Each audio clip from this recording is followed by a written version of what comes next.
उल्टा पड़ सकता है रूस के राष्ट्रपति पुतिन का दाव। अगर 10 दिन से ज्यादा चली जंग तो कंगाली के कगार पर पहुंच सकता है रूस। रूस और यूक्रेन के बीच लड़ाई बेहद खतरनाक मोड़ पर पहुंचती जा रही है।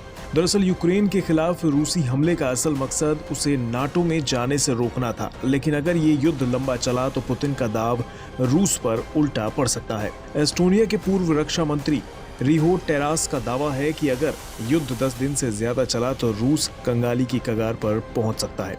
फिलहाल यूक्रेन के साथ लड़ाई में फंसे रूस को एक साथ कई मोर्चों पर चुनौतियां मिल रही हैं। जहां एक तरफ रूस को युद्ध में रोजाना करीब 1.25 लाख करोड़ रुपए खर्च करना पड़ रहा है, वहीं रूस की करेंसी रूबल डॉलर के मुकाबले नीचे गिरती जा रही है। एक रिपोर्ट के मुताबिक इस महीने रूस का रूबल 10% कमजोर हो चुका है, क्योंकि पश्चिमी देशों ने रूस के साथ डॉलर, यूरो और पाउंड में कारोबार पर पाबंदी लगा दी है। ऐसे में रूबल अभी और गिर सकता है। यूक्रेन के साथ जंग की आहट से ही रूसी कंपनियों को नुकसान होना शुरू हो चुका था। रूस का शेयर बाजार 10 फरवरी के बाद 40% तक गिर चुका है। इससे रूस की लिस्टेड कंपनियों को बड़ा नुकसान उठाना पड़ रहा है। रूस को यूक्रेन पर हमले के सिर्फ 4 दिन में 5 लाख करोड़ रुपए खर्च करने पड़े हैं। अमेरिकी डिफेंस एक्सपर्ट का मानना है कि अगर ये युद्ध 1 महीने भी खिंच गया तो रूस को फायदा बहुत कम और नुकसान बहुत ज्यादा होगा।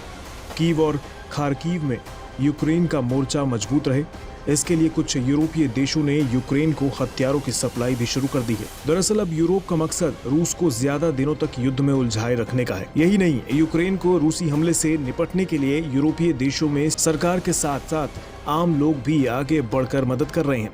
यूक्रेन के bank national bank of Ukraine ने मदद के लिए 4 दिन पहले एक स्पेशल अकाउंट खोला था। एनबीयू के मल्टी करेंसी अकाउंट में महज 4 दिन में 1 अरब रुपए से ज्यादा रकम जमा हो चुकी है। अब ऐसे में माना यह जा रहा है कि यूक्रेन की सेना इससे गोला बारूद और चौकसी के लिए जरूरी सामान खरीदेगी। यूक्रेन के लिए जुटाई जा रही ये मदद उसके विदेशों में दूतावास के जरिए यूक्रेन की सेना तक पहुंचाई जा रही है। अगर यूक्रेन को पश्चिमी देशों से इसी तरह से मदद मिलती रही और रूस का रूबल टूटता रहा तो आने वाले दिनों में पुतिन को बैकफुट पर आना पड़ सकता है।